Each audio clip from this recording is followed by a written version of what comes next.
So yung what's up mga brad, sa mga magtanong kung ilang inches po tong TWX 1840K. So susukatin po natin. Nasa 13 inches po ang dimension nito. At ang kakapal nito, kung isama po to sa pagsukat, itong bakal na to, nasa 4 inches. Pero kung ito lang po ang magnet ang susukatin, nasa 3 inches lang po. At sa mga magtanong kung ilang inches po yung bush coil nito, wala po akong masagot dahil wala pong nakasulat dito. At sa palagay ko, ito estimate lang po to.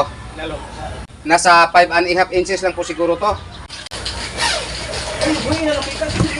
At ang nakakaganda po nitong speaker na to dahil naka carbon fiber na po ang kaniyang con. At sa mga magtanong kung ilang kilo po to, so ayan po ang net weight, 45.1 kg.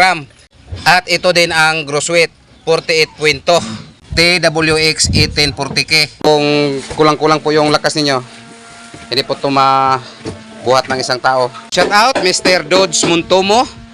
So una po namin kakabitan itong inyong apat na Martin Audio. So unbox po muna namin to. So yan, na-unbox na po namin yung isa. Ito na lang po ang tatlo, i-unbox pa namin. Dahil apat po yung kaniyang Martin Audio. So ito po ang pangalawa. So ito po ang pangatlo.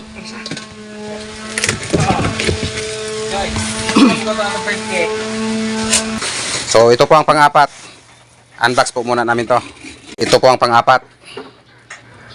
At ito po ang box na kakabitan namin. Itong speaker na to mga brad, kung kulang-kulang po yung lakas ninyo, hindi po ito mabuhat ng isang tao. So ayan, tapos na po namin na ikabit yung apat. So kabit po muna namin yung perforated screen sa harap tulad nito. At pagkatapos, i-plaster po muna namin to para makita ninyo ang plastada nitong apat na box. So yung what's up mga brad, itong linagay namin dito sa bandang bubong, dagdag katibayan to sana. Pero wala po kaming magawa. Kailangan po to namin tanggalin or baklasin. Dahil hindi po maipasok itong speaker na to sa sobrang laki ang magnet. Ito sa bandang gilid, wala namang problema. Ito lang pong sa bubong. Kailangan po to tanggalin namin. Dagdag sana to katibayan. Pero wala po kaming magagawa, kailangan po ito namin baklasin. Dahil sa sobrang laki, itong magnet na to, hindi po siya maipasok. Kung isama po ito sa pagsukat, kung isama po ito sa pagsukat, nasa 4 inches.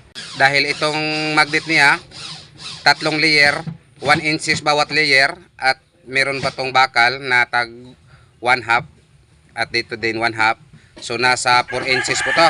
Ang laki pala ng magnet nitong TWX 1840K. 4,000 watts. Kailangan po ito namin baklasin itong sa bandang bubong dahil hindi po mapasok dahil sa sobrang laki itong magnet. So ngayon may isi-set up na naman po kami itong 8 box. Kanina nahihirapan po kami sa pagpasok nitong speaker na to mga brad, pero sa ngayon okay na po. Binaklas po namin ditong banda. So yan, tatlo na lang po ang hindi pa nakabitan.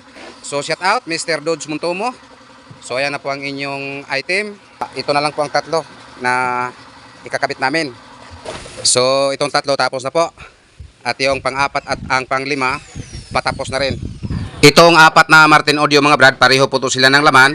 At isa lang po ang nagmamay-ari. Ito si Mr. Dodge Montomo. Ito po ang speaker na nahirapan po kami sa pagpasok sa box mga brad dahil sa sobrang laki nitong magnet na to. Kadalasan po sa mga speaker na nasa lubong namin mga brad, kahit 2 magnet, 3 magnet, pero nasa 12 inches lang. Pero itong speaker na to mga brad ay nasa 13 inches, kaya po nahirapan po kami sa pagpasok sa box.